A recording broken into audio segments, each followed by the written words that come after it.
তাই বেয়াদবির কারণে তাকে শাস্তি দেওয়া হোক। শাস্তি দিয়ে দেওয়া হলো, কঠিন শাস্তি। শাস্তি পেয়েছে কোনো, তার ভিতরে ভিন্ন কোনো অন্যায় করছি শাস্তি পাচ্ছি, এতে আবার কি আছে?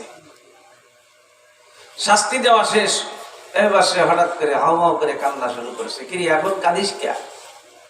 শাস্তি দিলাম কোন সময় আর কাঁদিস কোন সময়?